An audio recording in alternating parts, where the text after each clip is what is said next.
قل هل يستوي الذين يعلمون والذين لا يعلمون؟ السلام علیکم ورحمۃ اللہ وبرکاتہ۔ الحمد للہ رب العالمین والصلاة والسلام علی اشرف الانبیاء والمرسلین نبینا محمد وعلی آلہ وصحبہ اجمعین ومن تبعہم بإحسان الی یوم الدین، اما بعد۔ معزز سامعین، آج کا ہمارا جو درس ہے توحید میں، وہ ہے موت کے بعد دوبارہ اٹھائے جانے پر منکرین کے شبہات اور اس کا ازالہ۔ یہ سیکنڈ لیول کے توحید کا 7واں درس ہے جو نہایت ہی اہم ہے، کیونکہ جو لوگ مرنے کے بعد دوبارہ اٹھائے جانے کا اعتقاد نہیں رکھتے ان کے اپنے شبہات ہیں، انہی شبہات کا ازالہ آج کے درس کے اندر کیا جائے گا۔ یہ حقیقت ہے کہ ہر دور کے کفار اور مشرکین نے مرنے کے بعد دوبارہ اٹھائے جانے کا انکار کیا ہے، بڑی شدت سے انکار کیا ہے۔ وہ کہتے ہیں کہ بھائی یہ کیسے ہو سکتا ہے، عقل اس چیز کو تو ماننے کے لیے تیار ہی نہیں ہو سکتی کہ ایک آدمی مر جائے، اسے دفن کر دیا جائے، اس کا جسم بوسیدہ ہو جائے، اس کی ہڈیاں سڑ گل جائیں اور اس کے بعد پھر دوبارہ وہ پیدا کیا جائے گا، اور پیدا کرنے کے بعد اس سے سوال و جواب کیا جائے گا۔ کہتے ہیں کہ یہ تو عقل اس چیز کو ماننے کے لیے کبھی تیار نہیں ہوگی۔ چنانچہ اللہ رب العالمین نے بھی قرآن مجید کے اندر تذکرہ کیا ہے کہ ایسا کفار و مشرکین کا عقیدہ ہے۔ چنانچہ انہی آیات میں سے، کئی آیتوں میں اللہ رب العالمین نے ذکر کیا، انہی آیتوں میں سے قرآن مجید کی یہ آیت ہے، سورہ تغابن کی آیت نمبر 7 ہے۔ اللہ تعالیٰ کہتا ہے زعم الذین کفروا، کافروں نے یہ زعم کیا، یہ گمان کیا، الَّن یبعثوا، کہ وہ دوبارہ نہیں اٹھائے جائیں گے۔ قل بلی وربی لتبعثن، اے نبی آپ کہیے کہ کیوں نہیں، یقیناً میرے رب کا کہنا ہے کہ تم ضرور بضرور اٹھائے جاؤ گے، مبعوث کیے جاؤ گے۔ ثم لتنبؤن بما عملتم وذلک علی اللہ یسیر، اور پھر اپنے اعمال کے بارے میں تم ضرور خبر بھی دیے جاؤ گے، اور ایسا کرنا اللہ رب العالمین کے لیے بہت ہی آسان ہے۔ تو اس شبہات کا ازالہ جو یہ کہتے ہیں، جو یہ کفار و مشرکین، کہ کیسے اللہ رب العالمین دوبارہ سے پیدا کرے گا، ہڈیاں سڑ گل جائیں گی، جسم کا نام و نشان باقی نہیں رہے گا، یہ چیز تو ظاہر سی بات ہے عقل ماننے کے لیے تیار نہیں ہے۔ تو اسی شبہے کو آج کے اس درس میں باطل کیا جائے گا۔ اس شبہے کے بطلان کے لیے شریعت بھی ہمارے ساتھ ہے، حس بھی ہے، اور عقل بھی اسی چیز پر دلالت کرتی ہے کہ ایسا بالکل پاسبل ہے۔ شریعت تو ہم نے قرآن مجید کی آیت پڑھ کر کے سنا دیا، لیکن ظاہر سی بات ہے اگر یہ لوگ شریعت کو مانتے، قرآن کو مانتے، تو پھر کیوں انکار کرتے؟ لہذا ان کے سامنے تو قرآن اور احادیث کی دلیل پیش کرنا بیکار ہے۔ لیکن آئیے دیکھتے ہیں کہ کیا یہ چیز محسوس کی گئی ہے، کیا آدمی نے محسوس کیا ہے دنیا کے اندر، کیا کبھی ایسا ہوا ہے کہ اللہ رب العالمین نے مرے ہوئے لوگوں کو دوبارہ زندہ کیا ہو؟ جی یقیناً ایسا ہوا ہے، بلکہ اللہ رب العالمین نے تو صرف اور صرف سورہ بقرہ کے اندر 5 ایسے واقعات کا ذکر کیا ہے جس میں اللہ تعالیٰ نے بتلایا کہ مرنے کے بعد دوبارہ اللہ رب العالمین نے زندہ کیا۔ چنانچہ سورہ بقرہ کی آیت نمبر 55 اور 56 جب ہم پڑھتے ہیں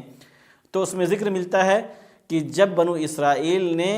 موسیٰ علیہ السلام سے یہ مطالبہ کیا کہ وہ اللہ رب العالمین کو دیکھنا چاہتے ہیں، تو اللہ رب العالمین نے انہیں موت کا شکار کیا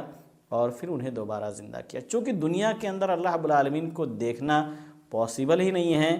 دنیاوی جو ہمارے پاس صلاحیت ہے، جو ہمارے آنکھوں کی استطاعت ہے، قوت ہے، اس کے ذریعے سے ہم اللہ رب العالمین کو دیکھ نہیں سکتے، لیکن قیامت کے دن اللہ رب العالمین اپنا دیدار نصیب فرمائے گا، اور یہ سب سے بڑی نعمت ہوگی۔ لَهُمْ مَا يَشَاءُونَ فِيهَا وَلَدَيْنَا مَزِيدٌ، یہ جنتیوں کے لیے وہ ساری چیزیں ہوں گی جنت میں جو وہ چاہیں گے، اور اللہ تعالیٰ کہتا ہے وَلَدَيْنَا مَزِيدٌ، اور ہمارے پاس تو مزید بھی ہوگا، یعنی اسپیشل بھی۔ مفسرین نے ذکر کیا ہے کہ اس مزید سے مراد اللہ رب العالمین کی رؤیت ہے۔ تو اللہ رب العالمین کا دیدار قیامت کے دن مومنوں کو ہوگا۔ اللہ تعالیٰ سے دعا کریں گے کہ اللہ رب العالمین ہمیں بھی ان خوش نصیبوں میں شامل کرے جنہیں اللہ رب العالمین کی رؤیت، اللہ تعالیٰ کا دیدار نصیب ہوگا، اور ظاہر سی بات یہ جنتیوں کے لیے ہوگا، اور اللہ رب العالمین سے ہم دعا کریں گے کہ اللہ تعالیٰ ہمیں جنت میں داخل فرمائے۔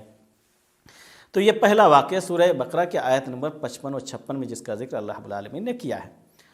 دوسرا واقعہ سورہ بقرہ کے آیت نمبر 72 73 یعنی 72 اور 73 نمبر آیت میں اللہ رب العالمین نے ذکر کیا ہے کہ بنو اسرائیل نے ایک شخص کو قتل کر دیا تھا اور قتل کر کے جو ہے اسے چھپانے کی کوشش کی، پتہ ہی نہیں چل رہا تھا کہ قاتل ہے کون۔ تو اللہ رب العالمین نے کہا کہ ایک گائے ذبح کر کے اس گائے کے ٹکڑے سے اس مردہ شخص کو اگر مارا جائے گا تو زندہ ہو جائے گا۔ چنانچہ ایسا کیا گیا اور وہ زندہ ہو گیا۔ زندہ ہونے کے بعد اس نے اپنے قاتل کا نام بھی بتلا دیا اور اسے باقاعدہ بنو اسرائیل کے ان لوگوں نے دیکھا جو وہاں پر موجود تھے۔ تو حس گویا اس چیز پر دلالت کر رہی ہے کہ ہاں ایسا دنیا کے اندر ہوا ہے۔ تیسرا واقعہ سورہ بقرہ کی آیت نمبر 243 میں ہے، جس میں اللہ رب العالمین نے ذکر کیا ہے کہ یہ بھی بنو اسرائیل ہی میں سے ایک قوم تھی، بنو اسرائیل ہی کے لوگوں میں سے ایک جماعت تھی جنہوں نے جہاد فی سبیل اللہ کا انکار کیا۔ جب ان کے اوپر اللہ رب العالمین نے جہاد کو فرض قرار دیا تو انہوں نے انکار کیا، اور جب انکار کیا تو اللہ رب العالمین نے انہیں پہلے موت دیا اور دوبارہ زندہ کیا۔ یعنی اللہ رب العالمین نے بتلانا چاہتا ہے کہ جس موت سے تم ڈرتے ہو ظاہر سی بات ہے وہ موت تو آنی ہی آنی ہے۔ چنانچہ اللہ رب العالمین نے موت دیا اور دوبارہ انہیں زندہ بھی کیا۔ چوتھا واقعہ سورہ بقرہ کی آیت نمبر 229 ہے، جس میں 259 نمبر آیت ہے، جس میں عزیر علیہ السلام کا واقعہ ہے کہ جب وہ ویران بستی کو دیکھتے ہوئے گزر رہے تھے تو انہوں نے کہا کہ اللہ رب العالمین کیسے اس بستی کو دوبارہ جو ہے آباد کرے گا، یہ تو بالکل ویران ہو چکی ہے۔ تو اللہ رب العالمین نے 100 سال تک انہیں مردہ رکھا اور دوبارہ جب زندہ کیا تو انہوں نے دیکھا کہ وہ ویران جو بستی تھی وہ بالکل آباد ہو گئی ہے اور لوگوں سے بھری ہوئی وہ بستی ہے۔ تو اللہ رب العالمین نے عزیر علیہ السلام کو بطور عبرت یہ چیز جو ہے تو یہ بھی حسی واقعہ ہے اور باقاعدہ لوگوں نے دیکھا۔ پانچواں واقعہ بھی سورہ بقرہ کے آیت نمبر 260 میں ہے۔ ابراہیم علیہ السلام نے جب کہا کہ رب ارنی کیف تحیی الموتی، اے اللہ تعالیٰ تم مجھے دکھا دے کہ کیسے تم مردوں کو زندہ کرے گا، تو اللہ رب العالمین نے کہا کہ پرندے لے لو اور پرندے کے ٹکڑے کرو اور ان ٹکڑوں کو الگ الگ جگہوں پر رکھو، پھر بلاؤ، وہ سارے ٹکڑے مل کر کے پھر وہ پرندہ جو ہے زندہ آپ کے پاس واپس آ جائے گا۔ چنانچہ دوبارہ وہ پرندہ واپس آیا اور حضرت ابراہیم علیہ السلام نے صرف اس لیے کہا لیطمئن قلبی، انہوں نے کہا تاکہ میرا دل مطمئن ہو جائے۔ تو اللہ رب العالمین نے سورہ بقرہ کے اندر یہ 5 واقعات کا تذکرہ اللہ رب العالمین نے کیا، اور پانچوں کے پانچوں واقعے ظاہر سی بات ہے ہم پڑھتے بھی ہیں، سنتے بھی ہیں، اور ظاہر سی بات ہے اس کا دنیا کے لوگوں نے مشاہدہ بھی کیا ہے۔ ایسے ہمیں یہ بھی پتہ چلتا ہے کہ اللہ رب العالمین نے حضرت عیسیٰ علیہ السلام کو جو معجزات عطا کیے تھے، ایک معجزہ ان میں سے یہ بھی تھا کہ وہ مردوں کو زندہ کر دیا کرتے تھے۔ تو یہ بطور معجزہ اللہ رب العالمین نے عیسیٰ علیہ السلام کو یہ چیز عطا کیا تھا، جیسے مختلف انبیاء کرام کو مختلف معجزے دیے گئے۔ کیا عقل بھی اس چیز پر دلالت کرتی ہے کہ مرے ہوئے شخص کو دوبارہ زندہ کیا جا سکتا ہے؟ بالکل عقل اس بات پر دلالت کرتی ہے، شرط یہ ہے کہ وہ عقل سلیم ہو، صحیح سالم عقل ہو۔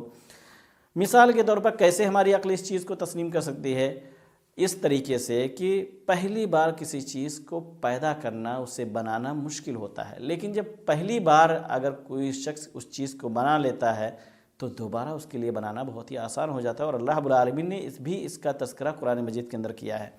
کہ جب اللہ رب العالمین کے لیے پہلی بار پیدا کرنا مشکل نہیں تھا تو دوبارہ مردہ کرنے کے بعد دوبارہ زندہ کرنا کیا مشکل ہوگا؟ تو دوبارہ اللہ رب العالمین ظاہر سی بات ہے بہت ہی آسانی کے ساتھ تمام لوگوں کو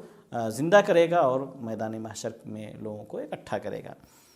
ایسے ہی عقلی دلیل ہے، اگر ہم کہیں تو ایک بنجر زمین ہوتی ہے، بالکل سوکھی ہوتی ہے، بارش کے قطرے اسے نصیب نہیں ہوتے، ساری چیزیں مرجھا جاتی ہے، ہریالی ختم ہو جاتی ہے، لیکن دوبارہ جب اللہ رب العالمین بارش عطا کرتا ہے، بارش جب نازل کرتا ہے تو دیکھتے ہیں کہ پھر ساری چیزیں ہری بھری ہو جاتی ہیں اور نئے نئے پودے نکلنے لگتے ہیں، ہریالی ہر طرف چھا جاتی ہے۔ ایسا لگتا ہے بلکہ ہم کہتے بھی اپنی زبان کے اندر دیکھو یہ زمین بالکل مردہ ہو گئی تھی، اللہ رب العالمین نے بارش کے ذریعے سے دوبارہ سے اس کو زندہ کر دیا ہے۔ تو یقیناً جب یہ اللہ رب العالمین کا یہ عمل، یہ مشاہدہ تو ہم کرتے ہی رہتے ہیں اپنی آنکھوں سے، تو جب اللہ رب العالمین نے زمین کو جو اتنی بڑی مخلوق ہے جب مردہ کر کے دوبارہ زندہ کر سکتا ہے، تو ہم انسان تو بہت ہی چھوٹی مخلوق ہے اس زمین کے مقابلے میں، لہذا آج کے درس میں ہمیں پتہ چلا کہ جو منکرین ہیں، جو دوبارہ اٹھائے جانے کا انکار کرنے والے لوگ ہیں، ان کے جو شبہات ہیں وہ شبہات بالکل ہی باطل ہیں، بہت ہی بیہودہ ہیں، اور بہت ہی سطحی قسم کے وہ شبہات ہیں، اور اللہ رب العالمین کے ذات کے تعلق سے یہ شبہ کرنا کہ اللہ تعالیٰ کیسے دوبارہ زندہ کرے گا، یہ بہت بڑی حماقت ہے۔ اللہ تعالیٰ سے دعا کریں کہ اللہ رب العالمین ہمیں بعث بعد الموت، مرنے کے بعد دوبارہ اٹھائے جانے پر اللہ رب العالمین ہمیں پختہ یقین رکھنے کی توفیق عطا فرمائے، اور ہمیں اس کے لیے تیاریوں کی توفیق دے، اپنی اعمال کی اصلاح کی توفیق دے، برائیوں سے محفوظ رکھے، جب تک زندہ رکھے اللہ رب العالمین اطاعت کی توفیق دے، اور ہمارا خاتمہ بھی اللہ رب العالمین کلمہ لا الہ الا اللہ محمد رسول اللہ پڑھتے ہوئے دنیا سے ہمارا خاتمہ فرمائے، جنت الفردوس میں ہمیں اکٹھا کرے، آمین وآخر دعوانا رب العالمین، السلام علیکم ورحمۃ اللہ۔ قل هل يستوي الذين يعلمون والذين لا يعلمون